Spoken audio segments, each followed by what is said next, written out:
পহেলা বৈশাখ বঙ্গাব্দের আসল জনক কে?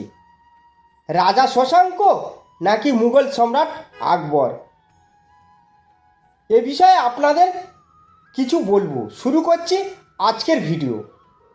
অনেকেই বলেন মুঘল সম্রাট আকবর নাকি বাংলার সনের প্রবর্তক, কিন্তু অঙ্কের হিসাব কি সেই কথা বলছে? আসুন আজ পহেলা বৈশাখ বাংলার এক চাপা পড়া গৌরবময় ইতিহাসের পাতা উল্টে দেখি ম্যাজিকটা লুকিয়ে আছে একটা ছোট গাণিতিক হিসাবে। চলুন একটু অঙ্ক কষি। বর্তমান ইংরেজি সাল 2026 আর বর্তমান বাংলা সাল 1433, অর্থাৎ 2026 থেকে 1433। এখানে হয় 593 খ্রিস্টাব্দ। এই 593 খ্রিস্টাব্দে কী হয়েছিলেন জানেন? ইতিহাসের পাতা বলছে ঠিক এই 593 থেকে 594 খ্রিস্টাব্দে প্রাচীন বাংলার প্রথম স্বাধীন এবং পরাক্রমশালী সম্রাট পরম শৈব শিব ভক্ত গৌড়রাজ শশাঙ্ক সিংহাসনে আরোহণ করেছিলেন। নিজের রাজ্যাভিষেককে স্মরণীয় করে রাখতেই তিনি এই সনের প্রবর্তন করেন।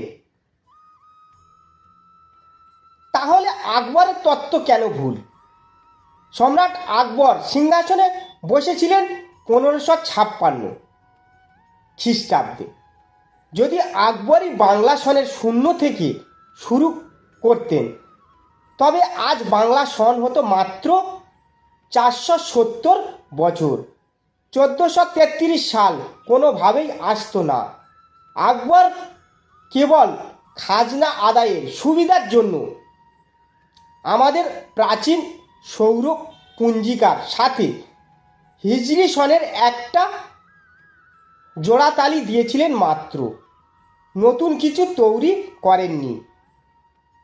সনাতন ধর্ম ও বঙ্গাব্দের মাহাত্ম্য। পহেলা বৈশাখ বা বঙ্গাব্দ কোনো ধার করা সংস্কৃতি নয়, এটি আমাদের সনাতন ধর্ম প্রাচীন বৈদিক জ্যোতির্বিজ্ঞান সিদ্ধান্তের ওপর ভিত্তি করে তৈরি এবং নিখুঁত সনাতনী ঐতিহ্যের সাথে এটি কৃষি, মাটি, প্রকৃতি এবং সনাতনী ঐতিহ্যের সাথে এটি গভীরভাবে মিশে আছে। যে পরম পরাক্রমশালী রাজা শশাঙ্ক উত্তর ভারতের রাজাদের রাতের ঘুম কেড়ে নিয়েছিলেন, যার মুদ্রায় খোদাই করা থাকত দেবাদিদেব মহাদেব ও মা লক্ষ্মীর মূর্তি। এই বঙ্গাব্দ সেই বীর বাঙালির সৌন্দর্যের প্রতীক। আজকের এই পবিত্র দিনে আসুন বাংলার আসল ইতিহাসকে তুলে ধরি। নিজের শিকড়কে চিনতে শিখুন, সনাতনী সংস্কৃতিকে নিয়ে গর্ব করতে শিখুন। সবাইকে জানাই শুভ নববর্ষের আন্তরিক প্রীতি শুভেচ্ছা।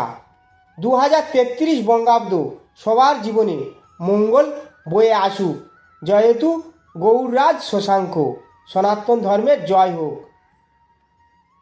ভিডিওটি ভালো লাগলে শেয়ার করে বাংলার আসল ইতিহাস সবাইকে জানিয়ে দিন। ভিডিওটা ছিল এই পর্যন্ত। ধন্যবাদ।